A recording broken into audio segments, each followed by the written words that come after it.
The PAP is good. There, I said it. The question is, what is it good at? And the honest answer is that it is good at PR and spin. And here's what I mean.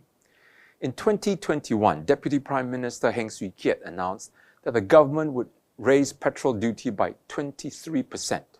Why? Because the government wanted to change behavior of drivers in order to protect the environment. He said, just like how we have made deliberate decisions to protect our environment, we want people to make conscious choices about how to drive, how much to drive. Really? If the government is so concerned about protecting the environment, why is it clearing forest after forest to build more and more BTO flats to cater for an expanding population fueled by foreigners? It is this kind of PAP speak that increasingly makes Singaporeans distrust the government. And then when it increased the GST to 9%, Chee Hong Tat said that the hike demonstrated the PAP's care for present and future generations. Well, he forgets that nearly 50% of Singaporeans feel that they can never achieve financial freedom. In 2017, the PAP increased water prices by 30% because, as Mr. Masago says, Singaporeans must feel the price of water, realize how valuable water is in Singapore. I'd like to ask, how many ministers have swimming pools in their backyards? The spin, the hypocrisy is unbelievable. But how does it get away with it? One way is by controlling the media. By ruling the airwaves and printing presses, journalists then not ask the government tough and necessary questions. And listen to what Bertha Hansen, former editor of the Straits Times, said. But if I say, okay, good, but there's another narrative. What about, housing prices? What about, COE? But if the media keeps using only the narrative set by government and misses what is the narrative set by the people, wow, you are going to be in big trouble. Not only do they not question the government, they shy away from reporting anything positive about the opposition. Ex-Straits Times journalist Eliza Teo wrote in her Facebook that reporters were not allowed to report on good opposition candidates or highlight anything good about them. Prime Minister Lawrence Wong says he wants to reset policy. If he is sincere about it and not spewing more rhetoric, may I suggest that he amends the Newspaper Printing and Presses Act and allow a free media to flourish in Singapore, one that is fair to the PAP and opposition parties. Now, this is why the PAP goes to such great lengths to buttress its control of the media. In 2022, it gave the Singapore Press Holdings, which has been losing money from its media arm, $900 million. Not a bad deal, if you ask me, using our tax money to control our minds.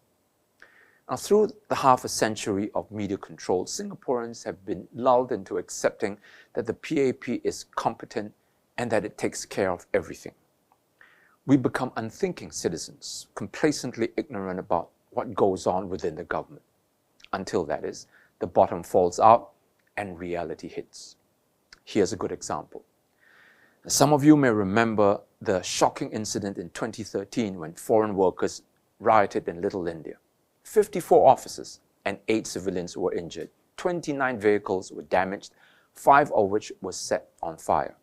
A committee of inquiry, or COI, was convened where it transpired, among other things, that communication lines were jammed, the officer in charge had no clue how many men he had with him, and get this, those present were not trained or equipped to handle such a situation. This was the reality. The COI stated plainly that the police response was not acceptable. But a few years earlier, the MediaCorp had fantasized in a TV program called Crime Watch that tough, disciplined, and highly skilled and backed by the latest equipment, police officers are a formidable force to be reckoned with. They can be relied upon to deal with even the most violent riots which threaten lives and property. This is the danger when the media is used as a propaganda tool rather than a channel for questioning and analysis and keeping the people informed. Here's another example. Years ago, experts and financial analysts had warned that Singapore's casinos would attract illegal money from China and Indonesia. The US State Department pointed out that the change in the financial system in Singapore provided opportunities for money launderers to conduct a wide range of illicit transactions. But Law Minister K. Shanmugam bragged that we do not see ourselves as a haven for laundered money. We play an active role in the global fight against financial crimes. MAS chimed in. To protect the integrity of our financial system, our laws are rigorously enforced.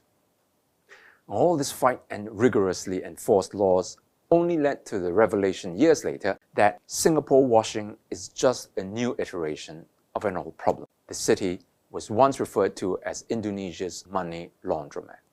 In recent months, there's been yet more rhetorical flourish from our new Prime Minister.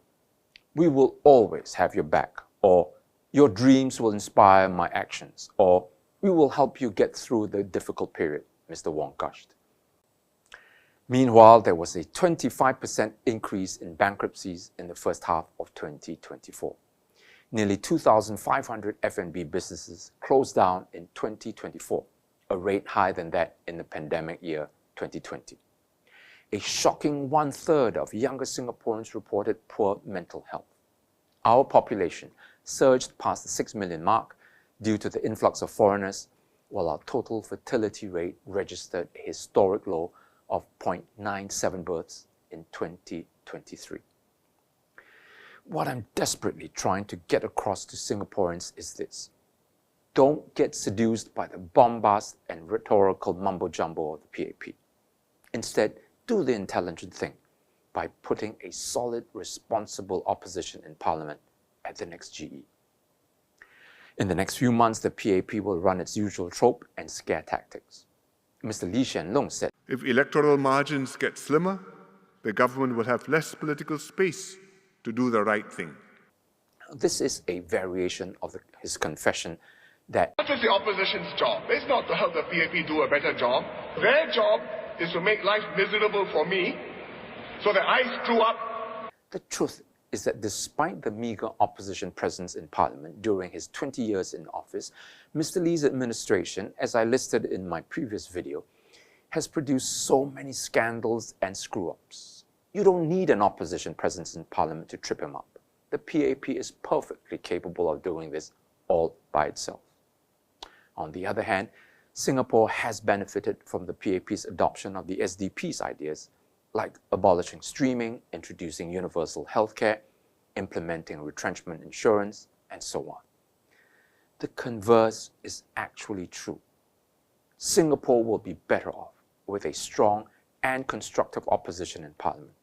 I guarantee you that the quality of governance will improve with more opposition, with constructive and compassionate parties like the SDP in Parliament.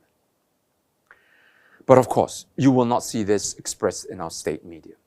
And this is why I keep asking Singaporeans to share my videos and to actively spread the SDP's message. This is the only way to overcome the PAP stranglehold on the media. As before, I'll be selling my books this Sunday, 17th November from 2 to 4 p.m. in the Ang Mo Kio Hub. Come and support. Again, thanks for watching. I'll be making some important announcements in the coming weeks. Be sure to follow me on this channel. I'll talk to you again soon.